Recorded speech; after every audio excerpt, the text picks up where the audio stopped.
आपण जर बघितलं तर आतमध्ये घुसण्याचा हा प्रयत्न जो आहे तो पतित पावनकडून सुरू आहे।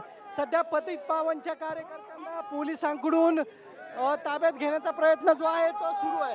जोरदार घोषणाबाजी सुरू आहे। आदेश कोणाचा? पतित पावन जिंदाबाद। आंदोलन करतोय आम्ही, संबंधित प्रशासनाला पतित पावन तीव्र स्वरूपात आंदोलन करीत आहे।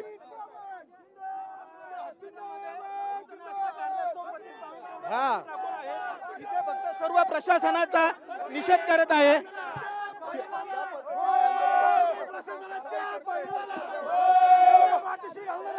आवाज आहे ना काय? या घटनेचा निषेध करत आहे। ज्या निष्पाप महिलेच्या 10 लाखाची मागणी करून बळी गेलेला आहे, या बळीचा पतित पावन संघटना निषेध करत आहे।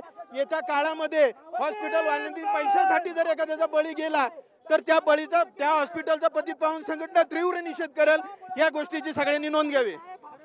हो, काळं भासलं, त्या गोष्टीला काळं भासलं कारण त्या एका निष्पाप महिलेचा बळी गेलेला आहे। तरी संबंधित प्रशासन का पाठीशी घालत आहे याचा उत्तर खुलासा करावा पोलीस अधिकाऱ्यांनी आणि जिल्हा अधिकाऱ्यांनी।